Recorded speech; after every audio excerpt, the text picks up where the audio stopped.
Shri S Manoj, ഏതായാലും നടപടികൾ August 14-നകം പ്രവേശന നടപടികൾ പൂർത്തിയാക്കുമെന്നാണ് മന്ത്രി അറിയിച്ചിട്ടുള്ളത്. സുപ്രീം കോടതിയിൽ അപ്പീൽ നൽകില്ല എന്നും വ്യക്തമാക്കിയിട്ടുണ്ട്.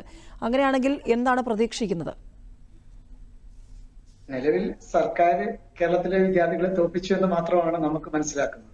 കാരണം ഈ പറഞ്ഞതുപോലെ ഒന്നുമല്ല. അതിന് മനസ്സിലാക്കുന്ന ഒരു കാര്യം, 2018 CBSE നിന്ന് കേരള സിലബസിലേക്ക് കടന്നു വന്ന കുട്ടികളുടെ എണ്ണം 42,000 2025 ആ കടന്നു വരുന്ന വിദ്യാർത്ഥികളുടെ എണ്ണം വെറും 19,000 ആക്കി മാറ്റി.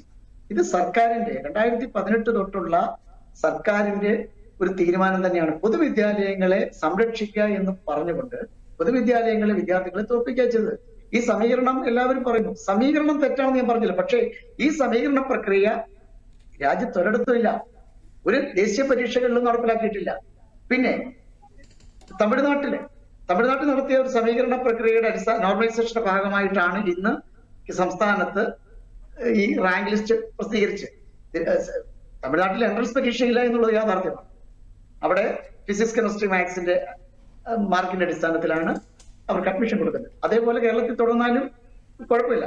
പക്ഷേ നിലവിൽ നമ്മളുടെ ഒരു അഭിപ്രായം എന്ന് പറയുന്നത്, നിലവിൽ എൻട്രൻസ് പരീക്ഷയിൽ ജയിച്ചവരെ എൻട്രൻസ് പരീക്ഷയിൽ നിലവിലുള്ള റാങ്ക് ലിസ്റ്റ് അടിസ്ഥാനത്തിൽ എങ്കിലും റാങ്ക് നൽകിയാൽ കേരള സിലബസിലെ വിദ്യാർത്ഥികളോടുള്ള നീതിയായിരിക്കും. ഞാൻ കേരള സിലബസ് എന്ന് പറയാൻ കാരണം, ഒരു വിഭാഗം വിദ്യാർത്ഥികളെ മറ്റു വിഭാഗത്തിൽ നിന്ന് വേർതിരിക്കുന്നു എന്നുള്ളത് വ്യക്തമാണ്.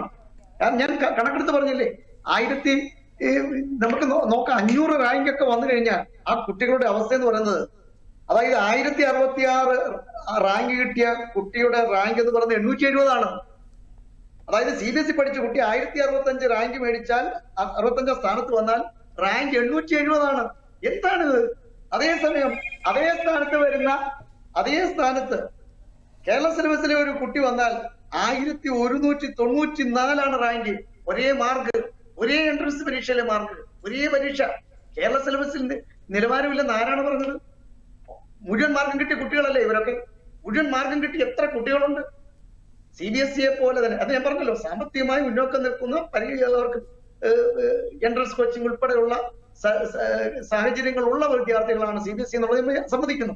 അപ്പൊ അവരോട് കോമ്പീറ്റ് ചെയ്യുവാൻ കേരള സിലബസിലെ വിദ്യാർത്ഥികൾ മിടുക്കരാണ്.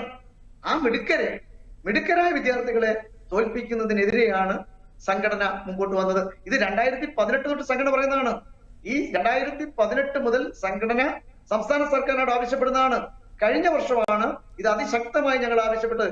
അത് ഓർക്കണം, 2021 മുഴുവൻ മാർഗം കിട്ടിയ കുട്ടിക്ക് കിട്ടിയ റാങ്ക് എന്ന് പറയുന്നത് 68. കേരള സിലബസിൽ പഠിച്ചതിന്റെ പേരിൽ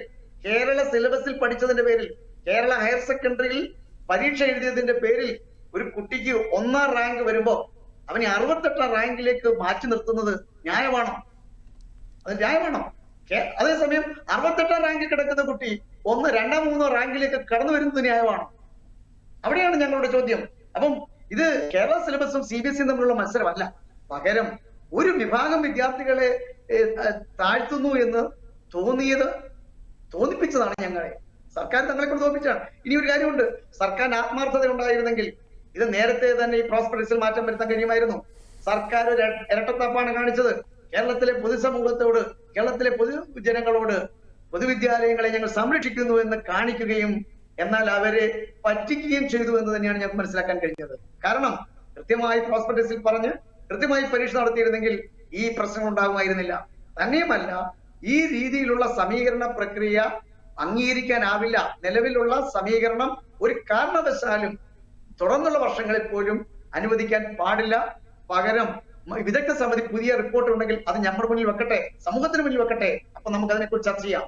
ഇനി അതല്ല എങ്കിൽ, ഈ വർഷം മറ്റു രീതിയിൽ നടക്കുന്നില്ലെങ്കിൽ ഞങ്ങളുടെ അഭിപ്രായം റാങ്ക്, അതായത് എൻട്രൻസ് പരീക്ഷയിൽ കിട്ടിയ റാങ്കിന്റെ അടിസ്ഥാനത്തിലെങ്കിലും ഞങ്ങൾക്ക് നീതി കൊടുക്കണം, ഞങ്ങളുടെ കുഞ്ഞുങ്ങൾക്ക് നീതി കൊടുക്കണം എന്ന് തന്നെയാണ് AHST സംഘടന സംസ്ഥാന സർക്കാരിനോടും കോടതിയോടും അപേക്ഷിക്കുന്നത്.